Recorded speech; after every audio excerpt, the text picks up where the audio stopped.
اگر یہ پورٹ تھا تو ظاہر ہے اس میں چلنے والی کشتیاں یا ان کے پرزے یہیں آس پاس ہی کہیں رکھے جاتے ہوں گے، اور ایکسپرٹس کو انہی کشتیوں کی تلاش تھی۔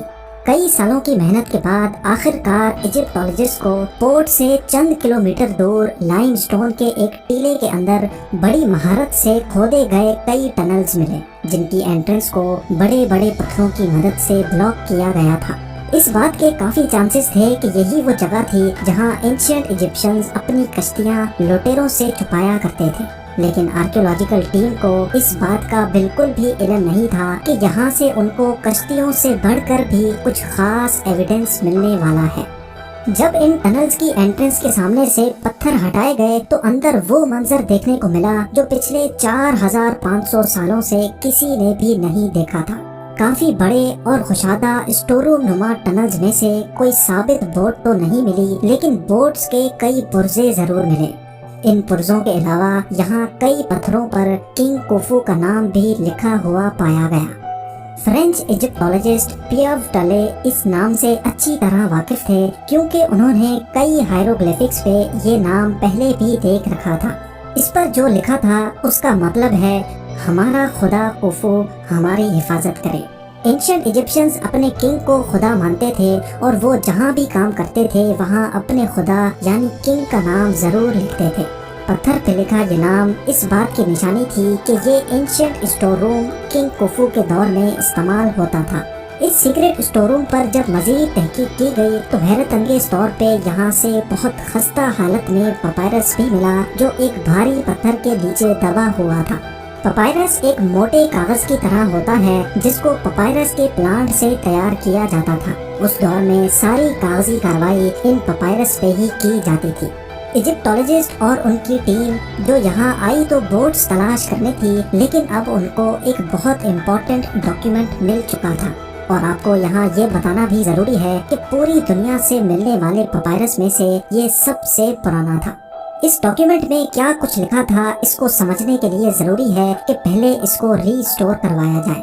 پورے 6 سالوں کی محنت کے بعد جب اس کو ری اسٹور کروایا گیا تو کنگ کوفو کے دور کی کچھ جھلکیاں نظر آنے لگی۔ اس پپائرس کو لکھنے والا میرر نامی ایک سپروائزر تھا جو کنگ کوفو کے لیے کام کرتا تھا۔ یہ ایک طرح کی ریکارڈ بک تھی جس میں سپروائزر اپنے 40 ورکرز کے ساتھ جو بھی کام کرتا تھا وہ لکھ لیا کرتا تھا۔ اینشینٹ ایجپشنز اپنی لینگویج میں گرافکس کا استعمال کرتے تھے، اسی وجہ سے ان گرافکس کو دیکھ کر سمجھنا اور پھر اس کی لاجک بنانا ایجپٹولوجسٹ کے لیے کافی مشکل کام ہوتا ہے۔ سب سے بڑا سوال جو پریشان کر رہا تھا وہ یہ تھا کہ سپروائزر اپنے 40 ورکرز کے ساتھ یہاں کر کیا رہا تھا، اور وہ کنگ کوفو کے لیے کیا کام کرتا تھا۔ کئی سالوں کی محنت کے بعد پپائرس سے یہ معلوم پڑا کہ میرر نامی سپروائزر کاپر کو بوٹ سے ان لوڈ کر کے ڈونکیز کی مدد سے اس کو نائل ریور تک پہنچاتا تھا، جہاں سے دوبارہ بوٹس پر لاد کر کاپر کو پیرامڈ سائٹ تک پہنچایا کرتا تھا۔ یہ انفارمیشن جان کر ایجپٹولوجسٹ کو ساری کہانی سمجھ آنے لگی۔ اس دور میں آئرن تو ہوا نہیں کرتا تھا، اسی وجہ سے میرر اور اس کی ٹیم بوٹس میں بیٹھ کر سمندر کے اس پار سائنائی پیننسولا جایا کرتے تھے۔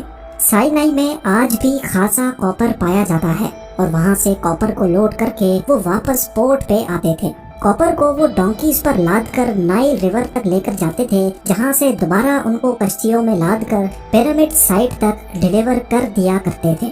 ایجپٹولوجسٹ کا ماننا ہے کہ صرف ایک باری میں ہی وہ اتنا زیادہ کاپر ڈیلیور کر دیتے ہوں گے کہ اگلے 2 سالوں تک دوبارہ ضرورت نہیں پڑتی ہوگی، اور تبھی ان 2 سالوں کے لیے وہ اپنی بوٹس کو ڈس اسمبل کر کے وادی الجرف کے اس سیکرٹ اسٹور روم میں رکھ دیا کرتے تھے۔ لیکن سوال یہ ہے کہ پیرامڈ کی کنسٹرکشن میں کاپر کہاں استعمال ہوتا تھا، جبکہ یہاں تو صرف لائم سٹون اور گرینائٹ کے پتھر ہی نظر آتے ہیں۔ اصل میں کاپر کی مدد سے وہ ٹولز بناتے تھے جن کو لائم سٹون کے بلاکس بنانے میں استعمال کیا جاتا تھا۔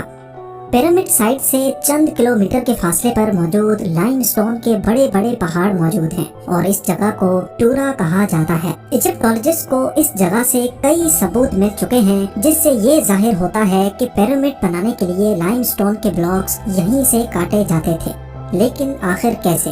کیسے 2.5 ٹن وزنی بلاکس کو پہاڑ سے الگ کیا جاتا تھا اور وہ بھی پرفیکٹ شیپ میں۔ یہ جاننے کے لیے ضروری تھا کہ کاپر ٹول کی مدد سے خود ایکسپیریمنٹ کیا جائے۔